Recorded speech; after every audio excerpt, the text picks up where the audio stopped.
అమ్మా మరి పచ్చడి ఎట్లా చేసుకుంటారు? నిమ్మకాయలు పెద్ద పెద్ద నిమ్మకాయలు తీసుకోవాలి, మంచిగా పొట్టు తీసుకోవాలి, పొట్టు తీసి మంచిగా కోసుకొని గింజలు తీసుకోవాలి, తీసుకొని గింజతో ఉప్పు పసుపు వేసి ఫస్ట్ గిన్నెని వాటర్ పోసుకొని ఉడకబెట్టుకోవాలి. ఉడికిన తర్వాత గిన్నెని జీలకర్ర గిన్నెని మెత్తులు వేసి మంచిగా వేపుకొని దంచుకోవాలి, ఎల్లిపాయ వేసుకోవాలి, ఇక కలమాకు జీలకర్ర పోపు పెట్టుకోవాలి, కొంచెం పసుపు కూడా మళ్ళీ కూడా వేయాలి, పోపులు వేసుకోవాలి. వేసుకుంటే సూపర్ వస్తుంది పచ్చడి.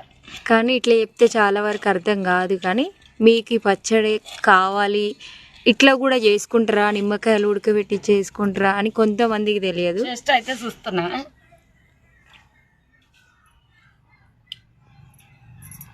బాగుందా? నోట్లోకి నీళ్ళు వస్తున్నాయి నాకైతే. జ్వరం వచ్చిన వాళ్ళకు, నోరు రుచి కొట్టిన వాళ్ళకైతే మస్తు అన్నం తినబుద్ధి అవుతుంది.